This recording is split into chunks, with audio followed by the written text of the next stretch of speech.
déjà, la première partie du retour d'expérience, c'est sur le côté off de la formation, sur tout ce qui est préparation, comme on a aidé Fred du mieux qu'on a pu à organiser en amont. Pour moi, ça fait aussi partie de l'expérience parce que on organise des formations de ce type, ou dans le futur, on en organisera, je pense.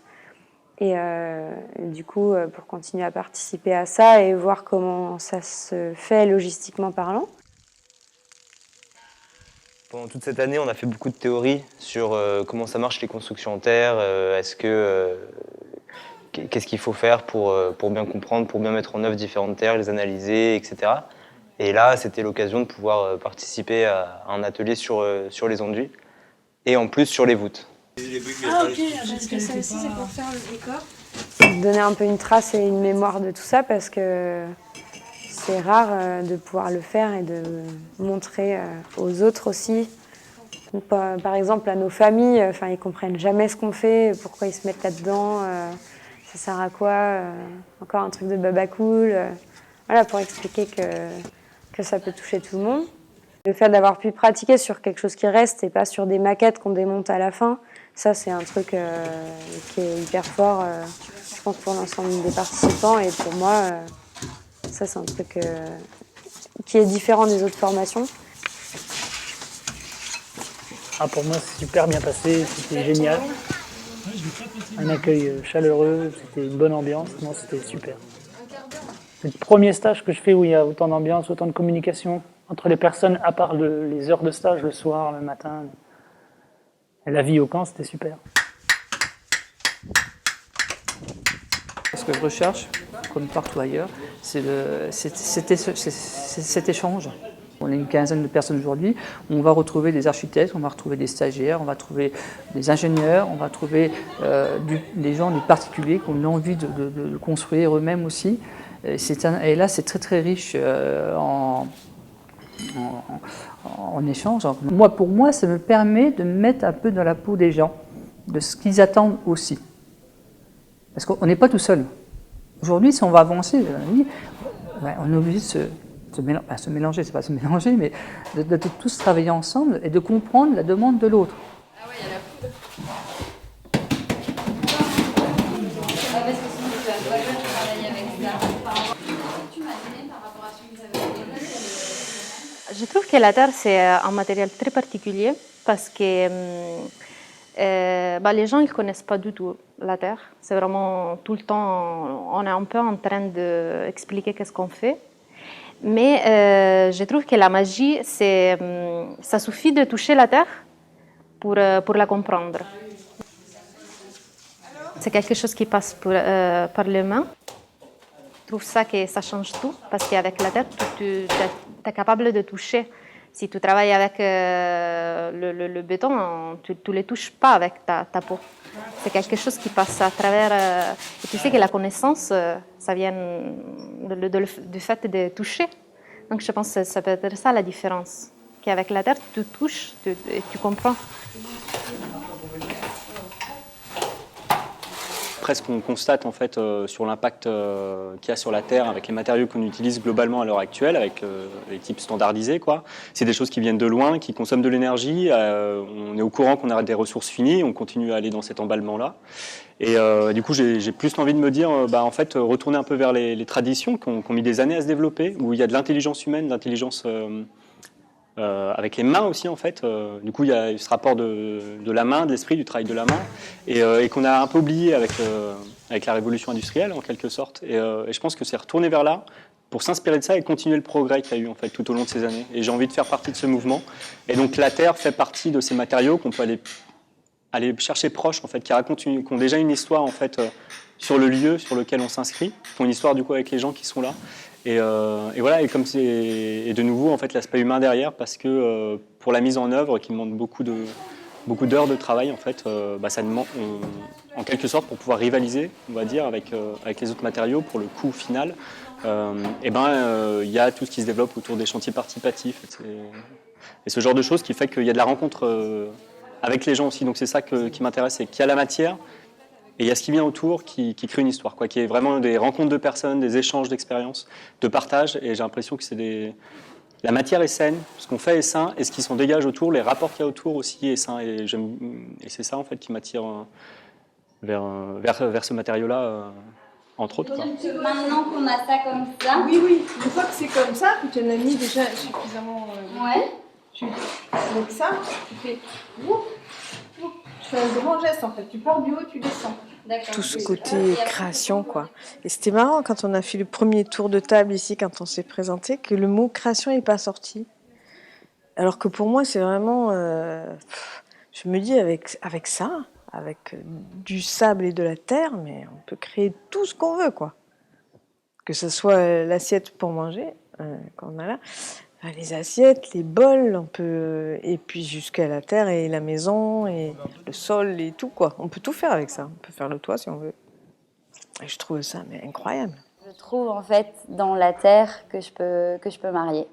Parce qu'il y a justement un éventail de possibilités, il y a une compréhension de la matière dans son séchage, dans la manière dont on va l'humidifier, et tout ce qu'on peut faire avec, les possibilités infinies qu'on a qui servent aussi à l'architecture, à la beauté en fait, pour tout le confort que ça va pouvoir apporter dans un intérieur, du fait de ces propriétés hyper intéressantes en fait, justement de régulation de l'humidité.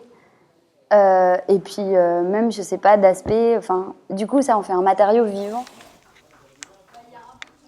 Et moi, ce que j'aime bien dans l'aspect enduit terre ou la terre crue, c'est qu'on a des liens très étroits, beaucoup plus étroits que d'autres corps de métier. C'est-à-dire que moi, je suis obligée de discuter avec un maçon, je suis obligée de discuter avec un charpentier s'il y a du bois, je suis obligée de discuter avec le plombier qui va me faire des saignées ou parce qu'il va y avoir des points d'eau, je suis obligée de savoir où ça va être, etc. On est vraiment liés aux autres et de gré ou de force en plus, des fois c'est un peu tendu. Lorsque nous, j'ai travaillé dans le conventionnel, traditionnel, on se retrouvait toujours confrontés. Travailler avec des gens comme eux, c'est des architectes, tout ça, et qui ont toujours un niveau, se sentaient avec un niveau supérieur. Et aucun lien, aucun échange. On nous imposait de construire, de faire de leur façon, de respecter ce qu'ils avaient envie, leur dessin, parce que bien souvent l'architecte fait ça, c'est de respecter leur demande. Et ici, c'est complètement différent. On apprend à travailler ensemble. Les artisans qui sont là, Franck, Jean-Christophe et Morgane, c'est peut-être des gens que je vais croiser dans le cadre de ma profession, au quotidien, dans un cadre très professionnel, strict, etc. Et du coup, dans cet environnement-là, ça nous pousse encore plus à connaître leur métier, parce que finalement, moi, mon métier, il fait que on est entre ingénieurs d'un certain niveau d'études, etc. Et je trouve que ces gens-là, ils savent faire eux avec leurs mains. Et je trouve ça hyper chouette d'apprendre de voilà. Une toute petite herbe rase, tu vois. Et donc pour se protéger, les gens ils construisent. L'élément que j'ai trouvé très intéressant dans la formation, c'est la temporalité de la terre en fait. Parce que là, en une semaine, on se rend compte que même une semaine, c'est trop court. Parce que le temps de faire la terre, de faire le premier enduit, la finition, on n'a pas pu faire tout ce qu'on voulait parce que c'est le temps que le matériau sèche et ça dépend de la région, ça dépend du temps. Et donc c'est une façon aussi de travailler qu'aujourd'hui on fait plus du tout attention à ça, on respecte plus les matériaux et donc il faut que ça aille vite, il faut que ce soit fini. Et donc là, c'est aussi comment on défend ce temps et comment on apprend à travailler avec cette nouvelle temporalité-là. Il faut passer la tâche. Je croyais qu'on le passait demain. On le passe demain.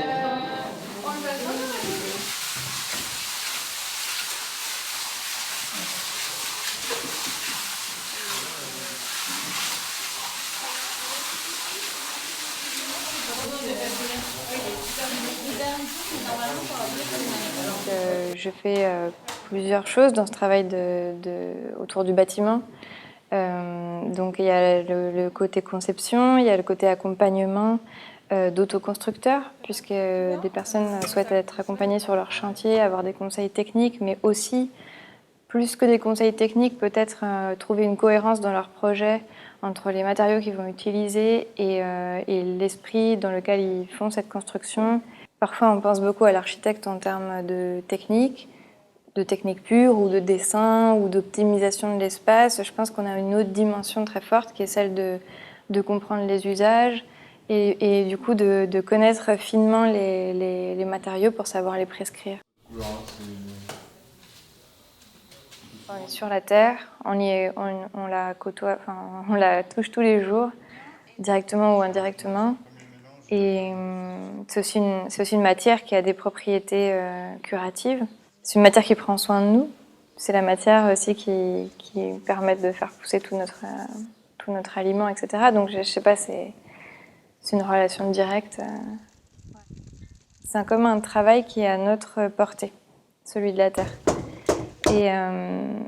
Et c'est ça que j'aime bien. Enfin, je trouve que ça correspond bien à notre temps d'humain.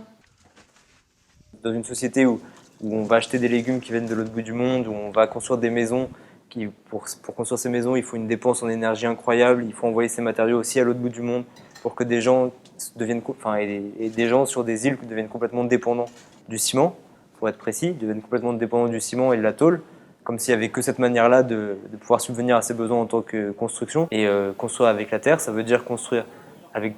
Pour moi, c'est quelque chose d'intelligent et de logique, en fait. Ça veut dire construire avec des choses proches de nous, qui ne nécessitent pas forcément d'énergie pour être utilisées, et qui vont donner une atmosphère hyper chaleureuse et qui permettent une diversité de construction et d'expression, et d'identité, du coup, derrière sa maison, quoi. Si je sais analyser une terre, j'ai de la terre sur mon terrain, je peux acheter de la paille à un agriculteur, et je sais comment construire des murs qui vont tenir 200 ans. Il m'importait de découvrir vraiment la façon de faire, en concret, de pouvoir pratiquer. Et ça, c'est important pour moi parce que je suis quelqu'un qui aime bien faire pour découvrir. Un livre, c'est pas parlant pour moi. Enfin, j'aime bien toucher la matière et me rendre compte du rendu que ça peut avoir derrière. Globalement, ce qui se passe aujourd'hui dans notre société, c'est que on a de moins en moins de place dans la conception et l'entretien de nos propres habitats. Regarde, puis moi j'aime bien quand les gens ils s'appliquent.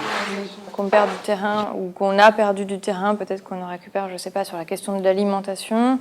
Ben, on a perdu du terrain aussi sur la question de l'habitat, on a peut-être perdu aussi sur la question de l'habillement, j'en sais rien. Enfin, donc à un moment donné, il faut aussi se réapproprier les choses, mais c'est pas réac que de le dire, en fait, c'est que ça devient indispensable et on a, pour des questions ne serait-ce que sanitaires, on a besoin de savoir entretenir nos habitats. Et puis ensuite, pour des questions environnementales, on a besoin de comprendre l'impact qu'a notre habitat et les matériaux qu'on utilise sur l'environnement, quoi. Quand j'étais petit, ado, tout ça, je dessinais pas mal et tout, beaucoup même. Après, je continue comme ça, et maintenant, je suis sur les ordinateurs. Et donc là, il y a un retour à la matière, en fait, et au toucher, donc voilà, qui m'intéresse beaucoup, en fait, et que j'ai envie de retrouver, en fait. En fait, chez moi, j'étais en train de transformer 2 pièces. Qui étaient anciennement, il y avait une cuisine et une chambre. En fait, je trouve que ça fait 2 pièces qui sont trop petites. Du coup, je voulais en faire une seule. Un souci, c'est que je voulais pas utiliser des matériaux déjà préfabriqués avec... on met sa plaque de plâtre et puis on met un scotch et puis on enduit dessus. Enfin, je trouve ça aseptisé comme concept, en fait. Même si c'est fait pour la rénovation, je trouve que ça devrait être fait pour aucun bâtiment en réalité, quoi. Et donc voilà, maintenant j'ai trouvé la réponse, et que si je fais un enduit terre, théoriquement j'aurais pas de problème de fissuration, ou je pourrais toujours retravailler après le matériau si j'ai un souci dessus. Voilà, donc ce que j'ai appris là, je sais que je vais rentrer avec, faire quelques expérimentations chez moi et puis après les mettre en place sur un chantier chez mon grand-père, chez ma belle-mère. Et d'avoir des gens aussi, en fait. Et de nouveau, ça, c'est la transmission aussi. C'est que ce que j'ai appris là, c'est de pouvoir le retransmettre sur ces chantiers-là. Inviter les potes qui veulent venir m'aider et du coup leur raconter mon expérience. Voilà. Et c'est la transmission. Voilà. Ça aussi, c'est beau, en fait, dans ces choses-là. Je n'étais pas revenu dessus, mais le temps, le rapport humain, les matériaux et la transmission. Enfin, on est tous liés et on ressent ça, en fait, dans ces stages-là. Comment on fait, en fait, pour se donner le temps de l'expérimentation avec ces matériaux quand on voit un projet venir, en fait? pour moi, ça représente un effort financier réel d'expérimenter, d'avoir cet atelier, même d'ouvrir ces formations en réalité. Mais j'en ai besoin pour, je sais pas, pour éclairer ma manière d'exercer. Pour moi, c'est un passage obligé, peu importe ce que ça coûte. Enfin, c'est comme ça que je veux faire. J'ai fait un atelier sur les enduits. Je pensais que j'ai déjà connu beaucoup de choses, mais tu peux jamais arrêter à apprendre quelque chose. Du coup, même si tu déjà connais un peu sur la terre, je pense que quand tu rencontres les gens qui aussi qui fait des choses en terre, c'est vraiment enrichissant. Tu dis ça?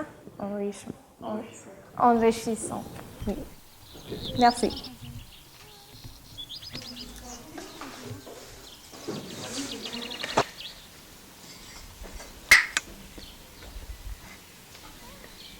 Tout beau quoi. Ouais, c'est tout parfait. Intelligent, c'est clair. Alors, putain, il n'est pas photogénique. Ah, mais j'ai essayé de le prendre en photo plein de fois.